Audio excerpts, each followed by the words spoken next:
Hello, Marti. So Hello. tell us about your new piece for collage. We still don't know the title yet. It's called the Nemophilist. So that's spelled Nemophilist. Mhm. And a Nemophilist is someone who likes to wander in the woods. And I wrote it when I was in residence at McDowell in New Hampshire in September. And I would take daily walks in the woods there, and it ended up being an incredibly mystical experience. I had all these very strange things happen. Like I had a cardinal follow me for 30 minutes, like right above my head, peeping at me. And the entrance to one of the paths was right by my studio. And every time I walked by it, I felt like something was pulling me in. It was very, very strange.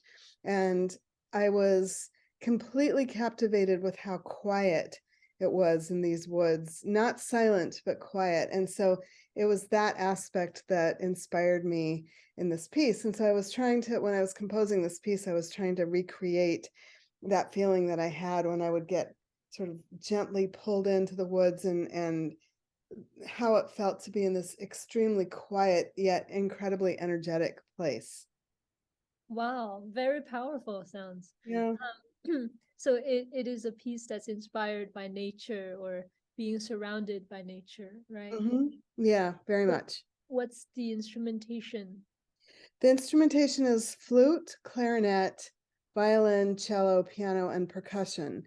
And the percussion instruments, I don't remember all of them right at the moment because I don't have the score in front of me, but Craig McNutt, who's playing, he sent me a list of percussion instruments he had, and I sort of chose from that list. So it's kind of tailor-made for him. Originally, I had wanted to write for alto flute and bass clarinet, but in the end, it just felt more right to have the flute and the clarinet, if that makes sense. So there are no doublings. No, I don't think so.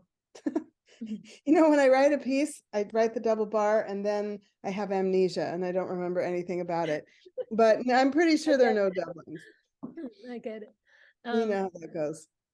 so I was also wondering if there are any specific things that you want the audience to hear in your piece. For Hmm. example, a musical motive, a specific idea, or anything that stands out.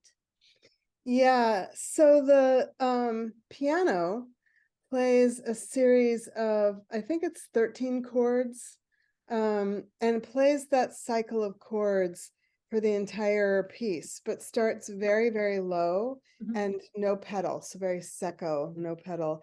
And then as the piece progresses, the piano is playing the same chords, but it's traveling up until at the end it's at the top of the piano, and gradually the pianist puts the pedal down, so that even though we're hearing the same cycle of chords, it sounds very different, because obviously it sounds very different as you move up the piano, and then obviously it sounds very different as the pedal starts to come down.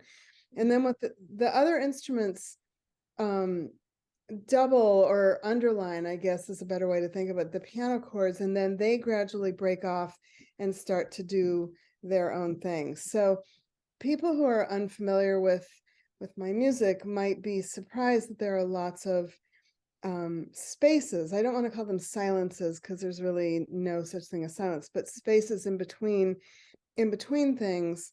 And if they can track the pacing of what the piano is doing, and then just listen for what the other instruments are doing, as if a person is walking slowly in the woods and just experiencing various different sounds and ideas that come through, I think they'll get what is happening in the piece. Wow, very interesting. So it's the piano is like an ostinato that keeps transforming in a way. And Yeah, a very, very, very slow ostinato, because it's chord and then gap, and then chord and then gap. So it's not, yeah, I think technically it's probably an ostinato, but we usually think of ostinato as having some kind of propulsion, rhythmic propulsion. And this piece is very it's seemingly static. It's not static. It just moves extremely slowly. Mhm. Right. Also curious if you have composed work with the same instrumentation before, or this is something very new.